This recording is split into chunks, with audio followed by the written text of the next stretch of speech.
Hello friends, welcome to my YouTube channel J Study Classes. तो दोस्तों, आज मैं इस वीडियो में आपके लेकर आ चुका हूँ क्लास 10th बिहार बोर्ड का हिस्ट्री का जो चैप्टर 4 है, भारत में राष्ट्रवाद। तो उसका मैं क्वेश्चन आंसर लिखवाने वाला हूँ।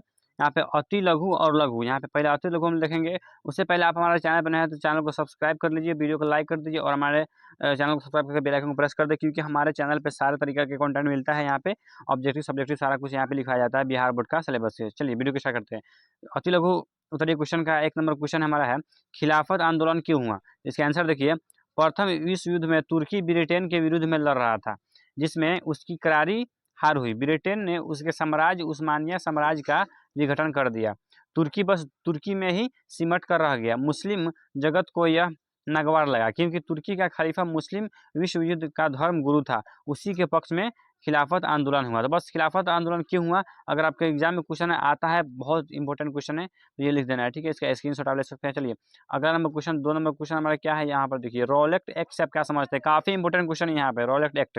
आंसर देखिए, भारत में अंग्रेजी शासन के विरुद्ध में बढ़ रहे असंतोष को दबाने के लिए लॉर्ड चेम्सफोर्ड ने सिडनी रॉलेट की अध्यक्षता में एक समिति नियुक्त की। समिति के निरोधात्मक एवं दंडात्मक विधेयक लाने का सुझाव दिया। इसके आधार पर जो विधेयक पारित हुआ उसी को रॉलेट एक्ट कहा जाता है। यह एक्ट बड़ा क्रूर था, जिसका देश भर में विरोध हुआ। चलिए अगला क्वेश्चन यहाँ पे, दांडी यात्रा का उद्देश्य क्या था। मोस्ट इंपोर्टेंट क्वेश्चन, ये आपका हर एग्जाम में पूछता है, हर साल पूछता है, हर साल मतलब 2 नंबर कंफर्म है। यहाँ पे देखिए, दांडी यात्रा का उद्देश्य क्या था। आंसर, दांडी यात्रा का उद्देश्य था ब्रिटिश कानून की धज्जियां उड़ाना। दांडी पहुंचकर 6 अप्रैल 1930 को गांधी जी ने समुद्र के पानी से नमक बनाकर कानून का उल्लंघन किया और अपनी गिरफ्तारी दी। देखिए, इसके बाद देश भर में नमक बनाया जाने लगा। नमक बनाने वाले गिरफ्तारी देते रहे। गांधी जी का यह सविनय अवज्ञा आंदोलन सफल रहा। चलिए अगला नंबर क्वेश्चन, यहाँ पे 4 नंबर क्वेश्चन देखिए, अति लघु का, गांधी इरविन पैक्ट अथवा दिल्ली समझौता क्या था। आंसर देखिए, सविनय अवज्ञा आंदोलन की सफलता ने अंग्रेजों को हिलाकर रख दिया। उन्होंने समझौता वार्ता का प्रस्ताव रखा। इसी संदर्भ में गांधी इरविन पैक्ट हुआ। इसे दिल्ली समझौता के नाम से भी जाना जाता है। इस समझौते के अनुसार गांधी जी ने 5 मार्च 1931 को आंदोलन समाप्त कर दिया और गोलमेज सम्मेलन में जाना स्वीकार कर लिया। 5 नंबर देखिए, चंपारण सत्याग्रह के बारे में समझाइए। काफ़ी important, most important question exam के लिए आपके। आंसर देखिए, ये सारा मतलब चैप्टर VVI है, सबको स्क्रीनशॉट ले लीजिए। चंपारण सत्याग्रह नीले अंग्रेजों के विरुद्ध में था। नील्हे अंग्रेजों के विरुद्ध में था। वे लोग वहाँ के किसानों को जबरदस्ती नील की खेती कराते थे और किसान इसे करना नहीं चाहते थे। कारण कि जिस खेत में नील की खेती होती थी वह खेत अनउपजाऊ हो जाता था, मतलब उसमें कोई भी फसल नहीं उगता था। गांधी जी ने चंपारण पहुंचकर इस कुप्रथा को रोकवा दिया। गांधी जी की इस सफलता ने गांधी को महात्मा गांधी बना दिया। इसी चंपारण सत्याग्रह के बाद गांधी जी को महात्मा की उपाधि मिली। पूरे देश में जनता इनका गुणगान करने लगी। 5 नंबर देखिए, मेरठ षड्यंत्र, काफ़ी इंपॉर्टेंट क्वेश्चन। मेरठ षड्यंत्र से आप क्या समझते हैं। आंसर, मेरठ षड्यंत्र वास्तव में मजदूर आंदोलन के संबंध से था। मजदूरों के आंदोलन को दबाने के लिए 31 मजदूर नेता गिरफ्तार किए गए, जिनमें 2 अंग्रेज मजदूर नेता भी थे। इन्हें मेरठ लाया गया और वहीं पर 4 वर्षों तक मुकदमे की सुनवाई होती रही। इसी को मेरठ षड्यंत्र या मेरठ षड्यंत्र केस कहा जाता है।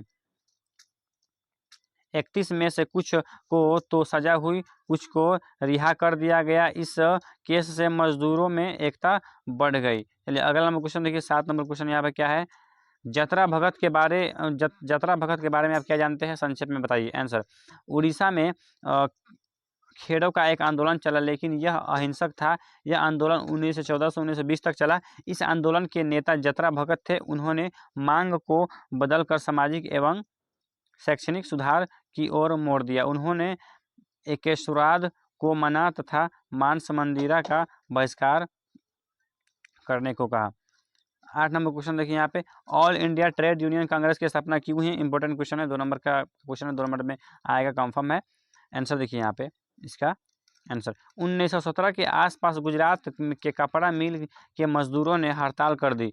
मिल मालिकों ने घाटा का बहाना बनाकर बोनस देने से इनकार कर दिया था। गांधी जी ने हड़तालियों का समर्थन किया और मिल मालिकों को झुकना पड़ा। बाद में मिल मजदूरों के साथ ही खेतिहर मजदूरों का कांग्रेसों कार्यक्रम में भाग लेने तथा उनके समर्थन में all India trade union Congress की स्थापना हुई। काफ़ी इंपॉर्टेंट क्वेश्चन, बहुत शॉर्ट में आपके समझा दिए। चलिए यहाँ पे अब लघु उत्तरीय क्वेश्चन देख लेते हैं। पहला नंबर क्वेश्चन हमारा क्या है? असहयोग आंदोलन प्रथम जन आंदोलन था कैसे? Important question. आंसर वास्तव में असहयोग आंदोलन ही था जिसे हम जन आंदोलन की संख्या दे सकते हैं, क्योंकि इसका प्रसार पूरे देश में गांव-गांव तक फैला था।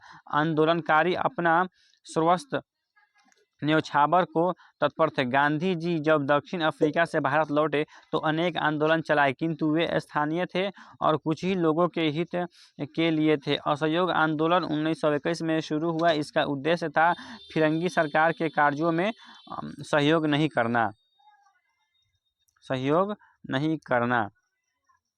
वकील न्यायालयों का त्याग करने लगे, छात्र स्कूल कॉलेज छोड़ने लगे। उद्देश्य था इस प्रकार विदेशी सरकार को कमजोर कर सत्ता पर अधिकार जमाना। न्यायालयों के स्थान पर ग्राम पंचायत और सरकारी स्कूल कॉलेजों के स्थान पर अंग्रेज स्कूल और विद्यापीठों की स्थापना हुई। पूरे देश में आंदोलन शांतिपूर्वक चल रहा था। इसी की उत्तर प्रदेश के चौरा चौरी एक ऐसी घटना घट गई जिससे गांधी जी ने आंदोलन स्थगित कर दिया, मतलब इस आंदोलन को समाप्त कर दिया। 2 नंबर क्वेश्चन देखिए, सविनय अवज्ञा आंदोलन के क्या परिणाम हुए? आंसर असहयोग आंदोलन के बाद सविनय अवज्ञा आंदोलन वह दूसरा आंदोलन था जो बड़े पैमाने पर देश भर में फैल गया। इस आंदोलन में महिलाओं, मजदूर वर्ग, शहर और ग्रामीण क्षेत्रों के गरीब अमीर सभी की सहभागिता थी। मध्य विद्यालय से कॉलेज तक के छात्रों का इस आंदोलन में सहयोग था। सविनय अवज्ञा आंदोलन ने श्रमिकों एवं कृषकों को भी प्रभावित किया। आंदोलन का परिणाम था कि फिरंगी सरकार को अंग्रेज के साथ बराबर के आधार पर बात करने को मजबूर किया। दूसरा परिणाम जो महत्वपूर्ण परिणाम था वह था कि ब्रिटिश सरकार को 1935 का भारत का शासन अधिनियम पारित करना पड़ा। चलिए यहाँ पे अब तीसरा नंबर क्वेश्चन देखिए लघु उत्तरीय क्वेश्चन का। भारतीय राष्ट्रीय कांग्रेस की स्थापना किन परिस्थितियों में? आंसर भारतीय राष्ट्रीय कांग्रेस की स्थापना की जड़ में देश में फैल रही राष्ट्रवाद की स्थिति थी। राष्ट्रवाद की जड़ में खाद पानी देने में आर्थिक कारण तो था ही, सामाजिक और धार्मिक कारण भी थे। भारतीय धर्म ग्रंथों का जब अंग्रेजी में अनुवाद हुआ तब भारत का आमजन भी धर्म का मर्म समझने लगा। लोगों की निष्ठा धर्म की ओर बढ़ने लगी। सर्वत्र रास्ता चलते भी नवयुवक राष्ट्रवाद की चर्चा करते थे। समाज सुधारकों ने भारतीयों को एकता, समानता एवं स्वतंत्रता का पाठ पढ़ाकर उनके जीवन में नई चेतना भर दी। इन्हीं परिस्थितियों में राष्ट्रवादी भावनाओं को व्यक्त करने के लिए एक राष्ट्रवादी दल भारतीय राष्ट्रीय कांग्रेस की स्थापना 1885 में हुई। इंपॉर्टेंट क्वेश्चन ऑब्जेक्टिव में, भारतीय राष्ट्रीय कांग्रेस स्थापना कब हुई? 1885। 4 नंबर, बिहार के किस किसान आंदोलन पर एक संक्षिप्त टिप्पणी लिखिए? आंसर बिहार में किसान सभा का गठन 1922-23 में शाह मोहम्मद जुबैर के नेतृत्व में हुआ, लेकिन 1928 के बाद बिहार में किसान आंदोलन अधिक व्यापक और शक्तिशाली बना जब स्वामी सहजानंद ने किसान सभा का नेतृत्व करना शुरू किया। बिहटा से आरंभ कर सोनपुर होते हुए पूरे बिहार के किसान आंदोलन ने किसानों की जागृत करने का काम किया। सरदार वल्लभ भाई पटेल ने भी बिहार आकर किसान आंदोलन को बल प्रदान किया। 11 अप्रैल 1936 ईस्वी को लखनऊ में अखिल भारतीय किसान सभा की स्थापना हुई, जिसमें बिहार के किसानों का बड़ा हाथ था। बिहार के किसान बर्खास्त आंदोलन चला रहे थे। 5 नंबर देखिए, स्वराज पार्टी की स्थापना एवं उद्देश्य की चर्चा करें। आंसर स्वराज पार्टी की स्थापना चित्तरंजन दास तथा मोतीलाल नेहरू के प्रयास से हुई। इस पार्टी का पहला अधिवेशन 1923 में इलाहाबाद में हुआ। स्वराज पार्टी कांग्रेस से कोई भिन्न नहीं थी, बल्कि यह कांग्रेस की ही टीम थी। वास्तव में असहयोग आंदोलन के अकस्मात स्थगित हो जाने से कुछ नेता हतप्रभ और निराश थे। वे चाहते थे कि विधानसभा के चुनाव में भाग लेकर सीटें जीती जाए और अंदर से असहयोग किया जाए। कुल 101 में से 43 सीटें स्वराज पार्टी ने जीती। 1925 में चित्तरंजन दास की मृत्यु के बाद स्वराज पार्टी कमजोर पड़ गई और अंततः समाप्त हो गई। देखिए यहाँ पे आपका जो चैप्टर 4 का इतिहास का चैप्टर 4, हिस्ट्री का चैप्टर 4, यहाँ पे अति लघु और लघु का क्वेश्चन आंसर समाप्त हो चुका है। आप हमारे वीडियो को लाइक कर दीजिए, चैनल को सब्सक्राइब कर दीजिए और बेल आइकन को प्रेस कर दीजिए ताकि मैं जो भी नया वीडियो लाऊँ उसका नोटिफिकेशन आप तक पहुँचे। चलिए।